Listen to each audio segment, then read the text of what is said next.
as we know, Sean Payton, head coach of the Broncos, very brash, tells you what's on his mind. Quarterback for Bo Nix, Russell Wilson, is the backup for the Giants behind Jaxson Dart. And of course, after week 3, he was benched for Jaxson Dart. Well, this is what Sean Payton had to say recently when discussing the Broncos' comeback and the New York Giants' future, and see if you detect a pretty blatant shot in here.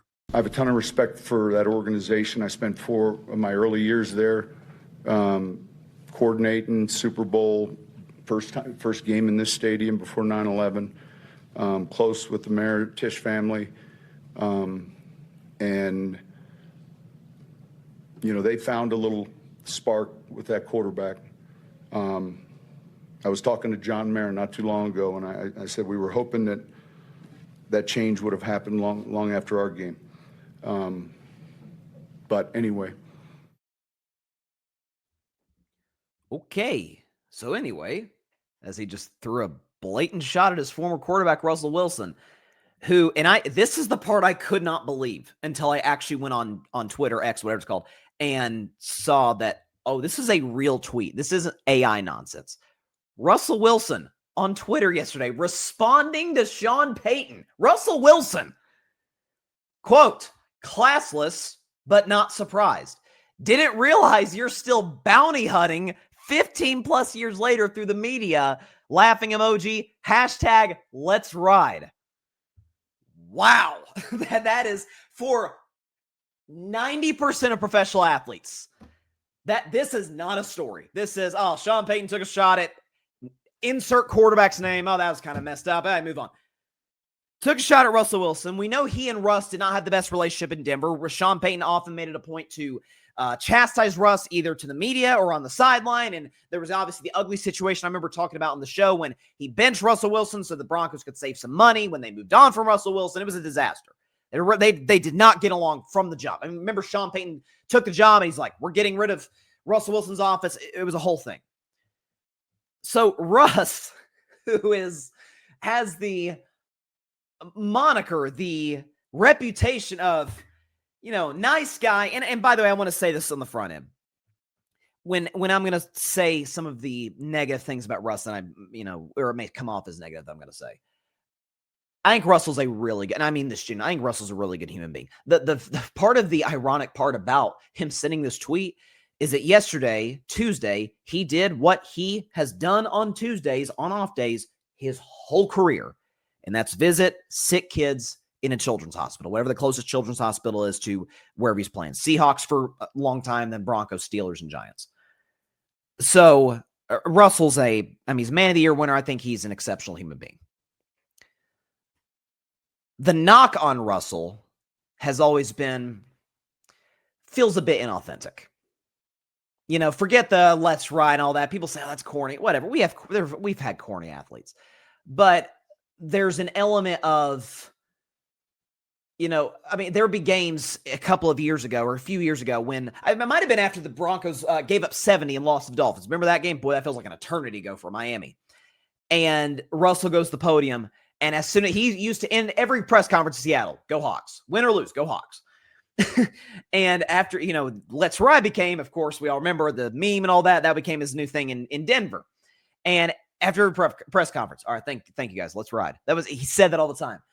And even after the Miami game, all right, thank you guys, Broncos country, let's ride. Like, it just man, they're like, dude, why are you throwing out catchphrases after 50-point losses? No, but like, what are you doing? There's the high knees on the plane and all this. It's like, oh God, like, doesn't feel that legit, doesn't feel that authentic. There was one moment a few years ago when he was in Denver where a defensive tackle, I forget who it was he was dog cussing Russ face to face, and Russell's expression didn't change. It's like, if a man's out here berating, you gotta respond. Otherwise, it completely strips you of any credibility from a leadership perspective. So for that guy to go, can we put up that tweet again? That is crazy. There'd be one thing, oh, this is classless, but I'm not surprised, and ended it there. But he added the line, Russell Wilson, nice guy Russ, didn't realize you're still bounty hunting, which, for those that may not remember, Sean Payton, Bountygate with the New Orleans Saints, 2009 season, particularly the 2009 playoffs. He and his defensive coordinator, Greg Williams, intentionally trying to injure the quarterbacks for the other team. Kurt Warner got his teeth kicked in, final game of his career at New Orleans, the divisional round. Brett Favre, end of his career, got absolutely blasted by the New Orleans Saints. Took some brutal shots in that game. I don't remember if Peyton Manning took as many shots in that Super Bowl that the Saints won, but I mean, Sean Payton got a year suspension. It was a disaster. And torched Greg Williams' reputation and credibility and all. It was a mess. Bountygate. So Russell Wilson, y'all is still bounty hunting. Like, whoa. He's out here throwing low blows at the lowest point of this man's career, Sean Payton's career. Okay. I don't know. And listen, I think Sean Payton's a great coach, Hall of Fame coach, Super Bowl champion coach with the New Orleans Saints, and he's done an awesome job in Denver. But I don't know how you couldn't be on Russell's team on this. Like this goes to the lengths of the way I view it. This ventures into bullying territory. Okay, you had your issues with Russ. That's fine. Two personalities didn't get along. That's okay. Sometimes in life, personalities don't jive. Happens all the time. There's an ugly divorce in Denver. That's pro sports. Heck, that's life. 2 years later, you're still taking shots. I mean, by the way, you've got your quarterback. We think, right? Like Bo Nix made the big fourth quarter comeback, and you've been very praiseworthy of Bo Nix and all that. You've got your guy. Russell's just been benched. Russell's his last start, who knows? It could be the last start of his career for all we know against the Kansas City Chiefs. Is airmailing guys in the end zone like it. And then he comes in for an injured Jaxson Dart briefly against Philadelphia, and Brian Dable doesn't want Russell in the game so bad he is literally gets in trouble for this. He's yelling at the medical tent, "Get Jaxson Dart out of here! Hurry up! Quit checking whatever's wrong with him. Get his butt back out there," because he's so terrified of Russell being on the field. In other words, by the way, Russell Wilson has lost his last 7 starts, going back to last year in Pittsburgh, now with the Giants. Like, come on. You're kicking a man while he's down. You just had, and if you listen to Sean Payton, he's talking about, I used to work for the Giants, first game there after 9/11 and da-da-da. You can praise Jaxson Dart. You should praise Jaxson Dart. He played very well in that game. There's a reason the Giants were up as many points as they were. But you could hear the hesitation in his voice, like, should I do it? Okay. Had to throw that jab in at Russ. And then after, anyway, he knew what he was doing. Listen, I can be a fan of you as far as the job you do as a coach. I think Sean Payton, I think his resume would tell you he's an awesome coach. Look at the Saints since he's left. It's been a disaster. Look at Denver since he got there. They're 5-2. They're leading the Kansas City Chiefs in the AFC West. They play great football, great on both sides of the ball. That was completely unnecessary. Like that ventures into you took a shot at Russ because you felt like it. Whatever issues you have behind the scenes, come on, man. Like the coach is supposed to be the bigger man. And Russ is a veteran. Russ is, 36, 37 years old. He's at the tail end of his career. Maturity hasn't always been like a concern for Russ. And with Sean Payton, it kind of draws you back to some of those. Obviously, Bountygate is the most flagrant example, but situations like when he took a shot at the offensive coordinator for the Jets. Oh my gosh.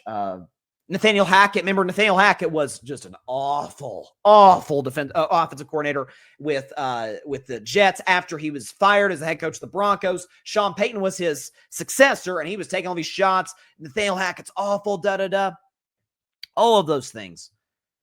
And so when you look at that, when you look at the fact that he was, and it didn't hurt the Broncos in that game because the ball was at the 1 yard line, but after the awful pass interference call that helped, the New York Giants get to the 1 yard line to get the go-ahead touchdown with under a minute before the Broncos ended up walking it off. Sean Payton is at the 5 yard line on the field, just losing on refs. Like, if that's a lot of other coaches, if that was an Andy Reid, if that was a Sean McVay, Sean McVay literally has a guy to grab his hips and pull him back because Sean Payton always flirts with danger, flirts with the green grass, obviously.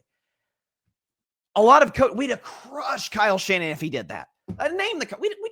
Sean Payton, I guess, kind of just gets away with it. Bill Belichick has done similar things. I guess he just kind of gets away with it because Super Bowl champion, older coach. We won't get him on him for that. You can be a great coach, and Sean Payton undeniably is, but that was pretty crappy. That was he didn't have to do that, and he threw in. he threw a shot at Russ, and I'm not gonna lie, I loved it. Let's put up the tweet one more time. I'm sorry, I love this. Yesterday, Russell Wilson talking about Sean Payton, classless but not surprised. Didn't realize you're still bounty hunting 15 plus years later through the media. Hashtag let's ride. And I did like that he threw in the let's ride because that feels kind of like self-deprecating, kind of like a, people kind of clown me for this. Like I can laugh at it years later. It was probably a little corny. A bunch of memes were made out of it. Broncos country, let's ride. So that was a low blow by Sean Payton. It really, really was. Thanks so much for watching the show on YouTube, and be sure to go click that big red subscribe button and check out the other clips and full shows from Carving It Up Live, as well as our other incredible content creators here on the Grid Network.